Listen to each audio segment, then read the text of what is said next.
ছাত্ৰ ছাত্ৰীসকল আজি মই এটা নতুন অধ্যায় আৰম্ভ কৰিম ত্ৰিভুজ। ত্ৰিভুজ মানে হৈছে ট্ৰায়েংগলছ। তোমালোক সকলোৱে জানানে ত্ৰিভুজ মানে কি? ত্ৰিভুজ মানে হৈছে তিনিটা বাহুৰে আগুৰা বন্ধ আকৃতিৰ বহুভুজ। তলত দিয়া ত্ৰিভুজৰ চিত্ৰ দুটা চাই লোৱা।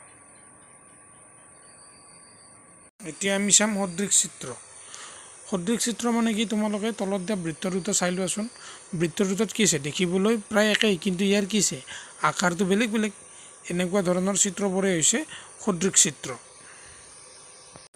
অৰ্থাৎ সদৃশ চিত্ৰ মানে হৈছে যিবোৰ চিত্ৰৰ আকৃতি একেই কিন্তু আকাৰবোৰ বেলেগ বেলেগ, তেনেবোৰ চিত্ৰই হৈছে সদৃশ চিত্ৰ। ইয়াত বৃত্ত দুটাত চোৱা কি আছে? আমাৰ আকৃতি একেই কিন্তু আকাৰটো বেলেগ বেলেগ, গতিকে ইহঁত দুয়োটা কি হ'ল? আমাৰ সদৃশ চিত্ৰ।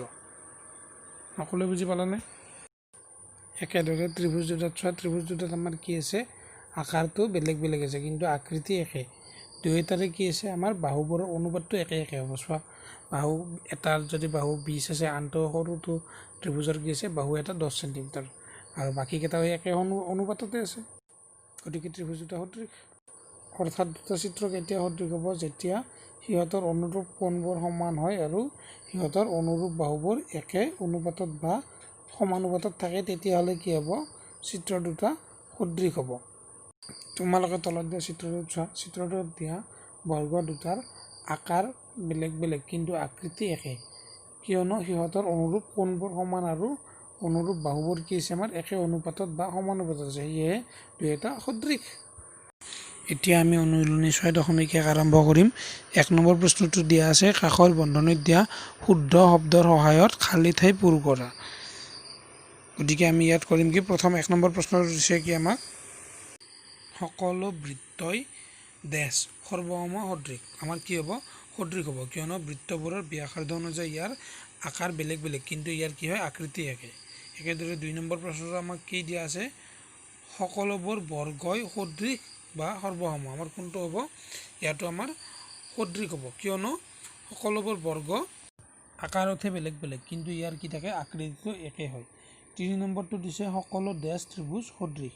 ইয়াত আমাৰ হ'ব সমবাহু ত্ৰিভুজবোৰ সদৃশ, কিয়নো সমবাহু ত্ৰিভুজৰহে কোণবোৰ 60 ডিগ্ৰী হৈ থাকে আৰু সকলোবোৰ সমবাহু ত্ৰিভুজৰ বাহুবোৰ একে অনুপাতত থাকে, কিন্তু সমদ্বিবাহু ত্ৰিভুজবোৰ একে অনুপাতত নাথাকে। 4 নম্বৰটো দিছে আমাৰ সমসংখ্যক বাহু থকা দুটা বহুভুজ সদৃশ হ'ব যদিহে এত আছে সিহঁতৰ অনুৰূপ কোণবিলাক ডেছ মানে সমান হ'ব আৰু সিহঁতৰ অনুৰূপ বাহুবিলাক ডেছ মানে সমানুপাতিক। কিয় হ'ব বুজি পালানে? আমাৰ সদৃশ চিত্ৰৰ উত্তৰতে আছিল। এতিয়া 2 নম্বৰ প্ৰশ্নটো হৈছে তলত উল্লেখ কৰা বিলাকৰ দুটা ভিন্ন উদাহৰণ দিয়া। 1 নম্বৰটো দিছে এজোৰ সদৃশ চিত্ৰ। এজোৰ সদৃশ চিত্ৰ আমাৰ কি হ'ব? তোমালোকে চোৱা চিত্ৰটোত কি আছে? আমাৰ এজোৰ সদৃশ চিত্ৰটো পালানে বুজি? এতিয়া আমাৰ এজোৰ অসদৃশ চিত্ৰ কি হ'ব? তলত দেখুৱাই দিয়া আছে ত্ৰিভুজ দুটা আমাৰ কি কি বেলেগ বেলেগ সদৃশ হোৱা নাই, আকৃতি আমাৰ কি কি বেলেগ বেলেগ, কিন্তু এজোৰ সদৃশ চিত্ৰত কি আছিল? আকৃতি একে একে আছিল, গতিকে কি হ'ল? A নম্বৰটোত এজোৰ সদৃশ চিত্ৰৰ উদাহৰণ আৰু B নম্বৰটোত এজোৰ অসদৃশ চিত্ৰৰ উদাহৰণ। সকলোৱে বুজি পালানে? এতিয়া 3 নম্বৰ প্ৰশ্নটো হৈছে তলত দিয়া চতুৰ্ভুজ দুটা সদৃশ হয়নে উল্লেখ কৰা। এতিয়া আমাৰ চতুৰ্ভুজ দুটা সদৃশ হ'ব নেকি? চোৱাচোন, সদৃশ নহয়, কিয়নো এটা চতুৰ্ভুজ হৈছে আমাৰ বৰ্গ আৰু আনটো আছে ৰম্বাস। বৰ্গটোৰ আমাৰ কোণকেইটা সমকোণ আছে কিন্তু ৰম্বাসটোৰ কোণকেইটা সমকোণ নহয়, গতিকে আমাৰ কি হ'ব? কোণবোৰ এক সমান নহয়, গতিকে আমাৰ চতুৰ্ভুজ দুটা সদৃশ হ'বনে? এটাকে চতুৰ্ভুজ দুটা আমাৰ কি হ'ব? সদৃশ নহয়। সকলোৱে বুজি পালানে? এতিয়া আমি চাম ত্ৰিভুজৰ সাদৃশ্য মানে চিমিলাৰিটি অফ ট্ৰায়েংগলছ। কেতিয়া দুটা ত্ৰিভুজ সদৃশ হ'ব? যেতিয়া সিহঁতৰ অনুৰূপ কোণবোৰ সমান হ'ব আৰু সিহঁতৰ অনুৰূপ বাহুবোৰ একে অনুপাতত থাকিব। তোমালোকে তলৰ চিত্ৰটোত চোৱা, তলৰ চিত্ৰটোত আমাৰ কি আছে? ত্ৰিভুজ দুটাৰ অনুৰূপ কোণবোৰ সমান আছে আৰু অনুৰূপ বাহুবোৰ আমাৰ একে অনুপাতত আছে, গতিকে আমাৰ কি হ'ব? ত্ৰিভুজ দুটা সদৃশ হ'ব। এতিয়া উপপাদ্য 6.1টো হ'ল যদি এডাল ৰেখা কোনো ত্ৰিভুজৰ এটা বাহুৰ সমান্তৰালকৈ টনা হয় আৰু ৰেখাডাল আন দুটা বাহুক দুটা নিৰ্দিষ্ট বিন্দুত ছেদ কৰে, তেনেহ'লে সেই বাহু দুটা একে অনুপাতত বিভক্ত হ'ব। গতিকে আমাৰ ত্ৰিভুজটো হ'ব, ইয়াত আমি প্ৰথমতে ধৰা হ'ল ত্ৰিভুজ ABCৰ BC বাহুৰ সমান্তৰালকৈ DE ৰেখাই ABক D বিন্দুত আৰু ACক E বিন্দুত কাটিছে। তোমালোকে চিত্ৰত চাই লোৱা এবাৰ। গতিকে প্ৰমাণ কৰিব লাগে যে AD বাই DB ইকুৱেল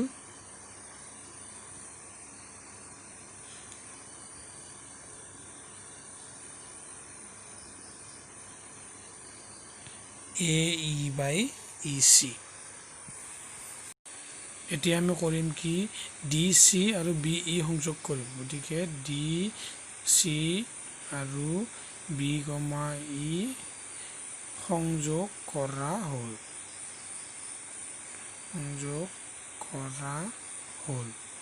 আৰু কি কৰিম আমি DM লম্ব AE আৰু EN লম্ব AD সংযোগ অংকন কৰিম।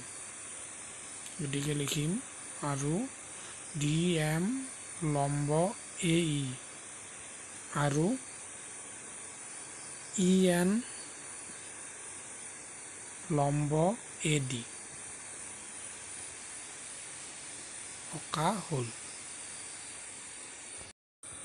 এতিয়া আমি প্ৰথমে প্ৰমাণত কৰিম কি ত্ৰিভুজ ADEৰ কালি উলিয়াম।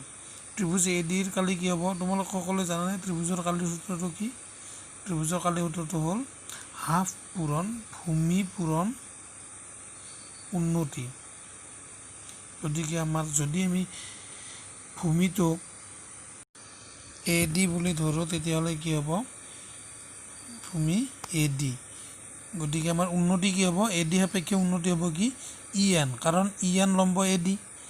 আৰু আমি যদি ত্ৰিভুজ ADEৰ কালি আমি আন কেনেকৈ ধৰিব পাৰোঁ? আমি যদি এইবাৰ DMক উন্নতি আৰু যদি AE ভূমি বুলি ধৰোঁ কি হ'ব? হাফ ইনটু AE পূৰণ DM। বুজি পালানে? এতিয়া আমি কৰিম কি ত্ৰিভুজ BDEৰ কালি ল'ম। BDEৰ কালি কি হ'ব? BDE ত্ৰিভুজটোৰ ভূমি যদি আমি BD বুলি লওঁ আমাৰ উন্নতি কি হ'ব? EN হ'ব, কাৰণ ENডাল কি আছে? ADৰ ওপৰত লম্ব। গতিকে কি হ'ব?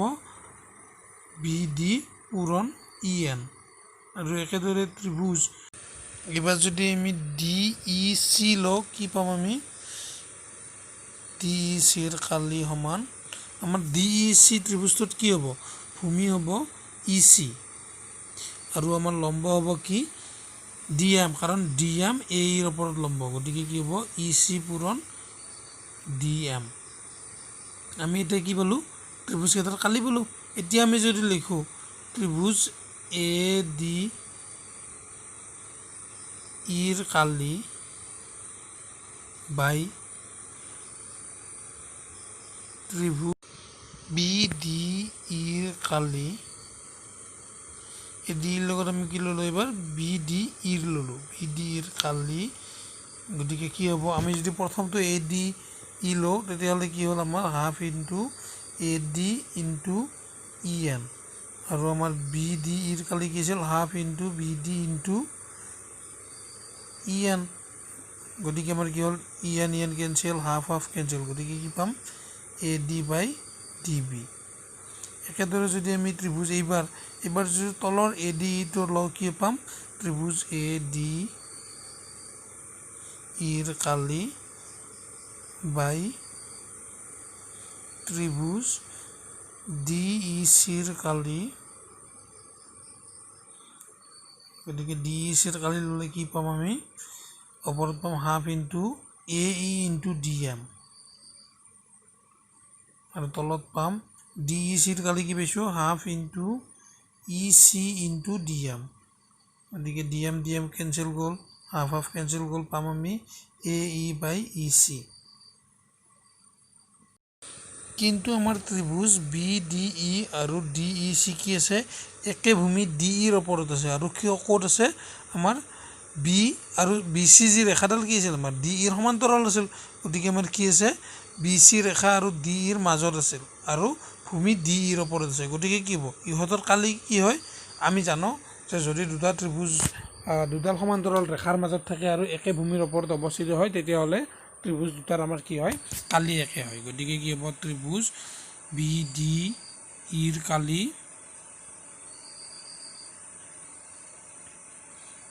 সমান ত্ৰিভুজ ডি ই চিৰ কালি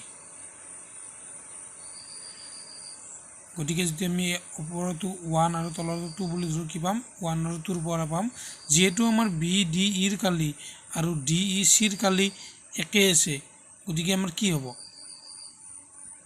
পাও আমাৰ চাই দুয়োটাতে কি হ'ব এইটো একে আছে গতিকে আমাৰ কি পাম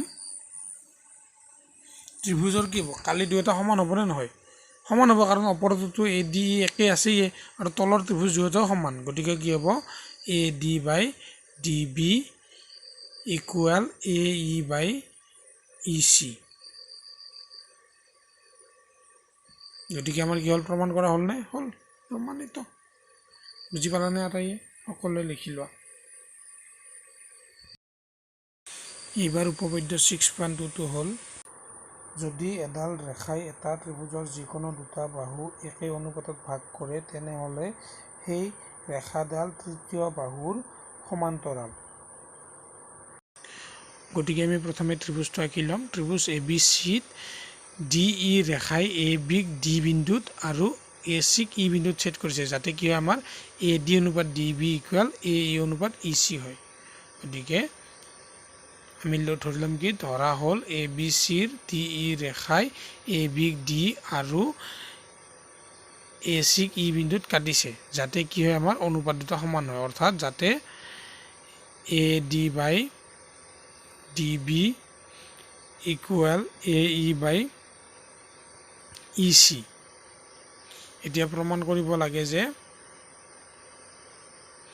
প্ৰমাণ কৰিব লাগে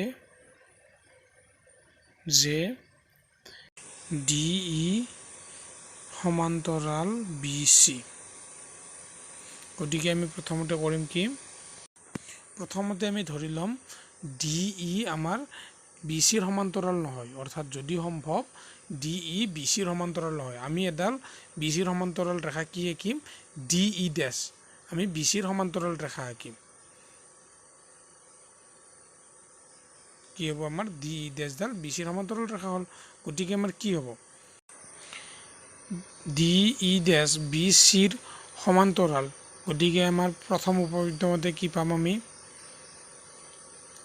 এ D by D B equal কি পাম A D by D B equal আমাৰ কি পাম এ ই ডেছ বাই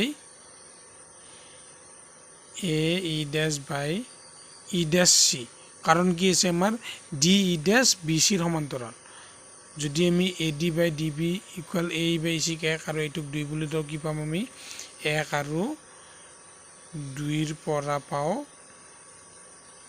আমি কি পাম যেহেতু আমাৰ চোৱা আমাৰ বাওঁফালটো একে আছে A D by D B আৰু A D by D B গতিকে আমাৰ কি হ'ব সোঁফাল দুটা সমান হ'বনে আমাৰ